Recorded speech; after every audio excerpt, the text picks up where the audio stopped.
सुप्रभात एवं जय हिंद बच्चों। आज शब्द जिसे अव्यय भी कहते हैं, अव्यय अर्थात अविकारी शब्द। ये क्या होते हैं आइए जानते हैं। इसमें वाक्य में प्रयोग के आधार पर शब्दों को दो भाग में बांटा गया है, विकारी और अविकारी। तो जिन शब्दों में लिंग, वचन, कारक आदि के कारण परिवर्तन हो जाता है उन्हें कहते हैं विकारी शब्द। ये चार प्रकार के होते हैं: संज्ञा, सर्वनाम, क्रिया और विशेषण। इनमें लिंग, वचन, कारक आदि के कारण शब्दों का रूप परिवर्तित हो जाता है। और अविकारी शब्द क्या होते हैं? लिंग, वचन, कारक आदि के कारण जिस शब्दों में कोई परिवर्तन नहीं आता, कुछ भी नहीं बदलता, उन्हें अविकारी शब्द कहते हैं। ये चार होते हैं: क्रिया विशेषण, संबंध बोधक, विस्मय आदि बोधक, समुच्चय बोधक। तो हम इसके अंतर्गत अविकारी शब्दों के अंतर्गत पढ़ेंगे आज क्रिया विशेषण के बारे में। क्रिया विशेषण क्या होता है?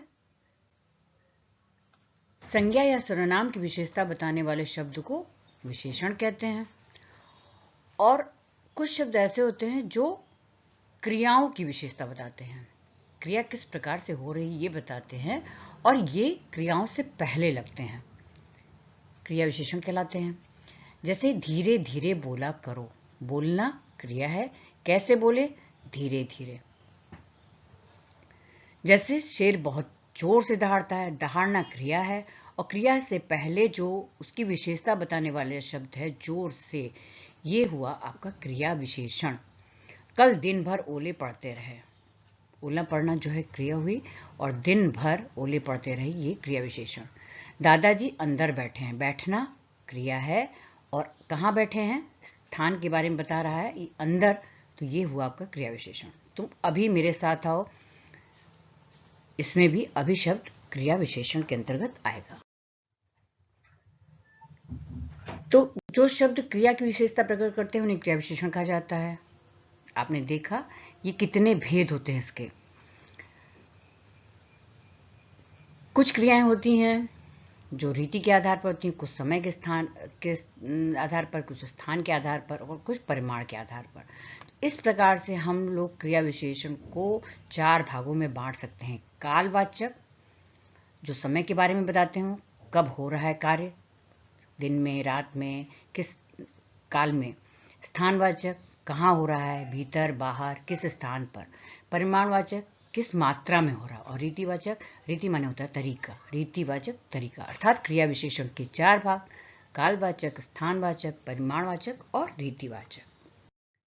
सबसे पहले कालवाचक क्रिया विशेषण के बारे में जानते हैं। काल मतलब समय, जिस शब्द से क्रिया के होने का समय का ज्ञान हो, अर्थात क्रिया कब हो रही है, ये कालवाचक क्रिया विशेषण कहलाता है। जैसे तुम ठहरो, चारू अभी आ रही है, अभी मतलब अभी तुरंत, समय के बारे में बता रहे हैं, तो ये जो हो गया कालवाचक। परसों मुझे मजदूरी जाना है, कब जाना है, समय बताया जा रहा है इसमें परसों, तो ये कालवाचक। सदा सत्य बोलना चाहिए, कब सत्य बोलना चाहिए, हमेशा, तो इसमें प्रतिदिन, आज, कल, नित्य, अब, जब, हर बार, सदैव, दिन भर, आज, कल आदि शब्द जो आते हैं वो कालवाचक क्रिया विशेषण के अंतर्गत आते हैं। दूसरा आपका आता है स्थानवाचक क्रिया विशेषण, जहां स्थान, जिस शब्द से स्थान का पता चले उसे स्थानवाचक क्रिया विशेषण कहते हैं। जैसे क्रिया कहाँ पर घट रही है, कहाँ घटित हो रही है, ये स्थान के संबंध में बोध कराती है, इसलिए स्थानवाचक क्रिया विशेषण कहलाएगी। अमित भाटिया ऊपर बैठा है, कहाँ? ऊपर, स्थान बताया जा रहा है, नीचे, ऊपर। हितेन पास ही बैठा है, कहाँ? पास में। तो और अनुज ने समीप आकर कहा, कहाँ आकर कहा? समीप आकर कहा। तो ये जो है चीजें जो है स्थान के बारे में बोध कराती हैं, तो ये स्थानवाचक क्रिया विशेषण के अंतर्गत क्रिया के पहले लगते हैं क्रिया विशेषण। इस बात का हमेशा ध्यान रखिएगा।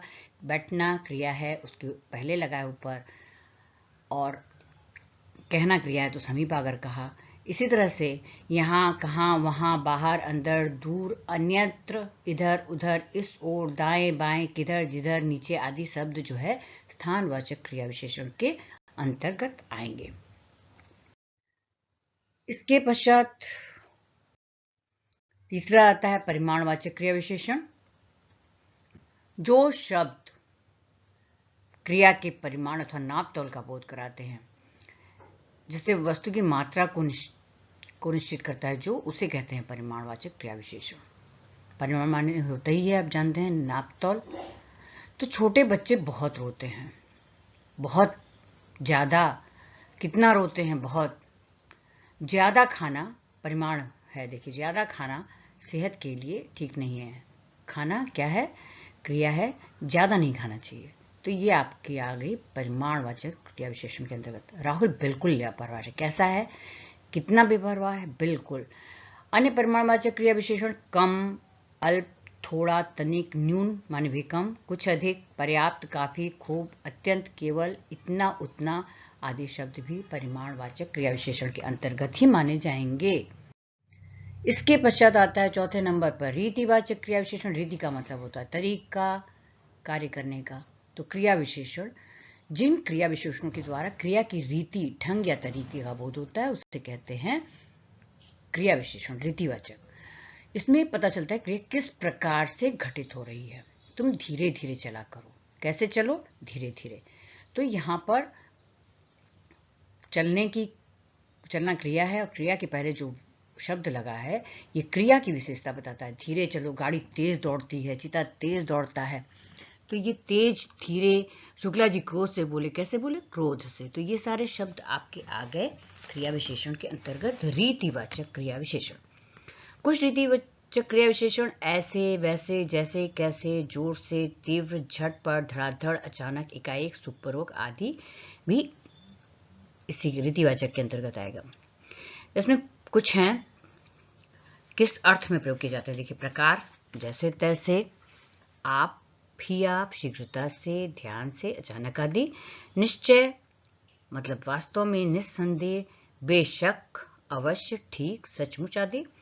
अनिश्चय शायद, कदाचित, प्रायः, अक्सर आदि। स्वीकार करने के अर्थ में अवश्य, सच, जी, ठीक है, हाँ आदि। हेतु कारण के में इसलिए, किसलिए, देव, क्योंकि आदि। और विशेष में निषेध माने नहीं, कदापि नहीं, न, मत आदि शब्द। तो रीतिवाचक क्रिया विशेषण के अंतर्गत कार्य करने के रीति, ढंग, तरीके का पता चलता है। आज की कक्षा में बस इतना ही। इसके विषय में हम कक्षा में चर्चा करेंगे और इससे संबंधित अभ्यास कार्य करेंगे, ताकि हमारी जितने भी हमारे संशय हैं वो मिट जाए। और आशा है आप लोगों को क्रिया विशेषण भली भांति समझ में आया होगा। आज के लिए इतना ही। धन्यवाद। जय हिंद।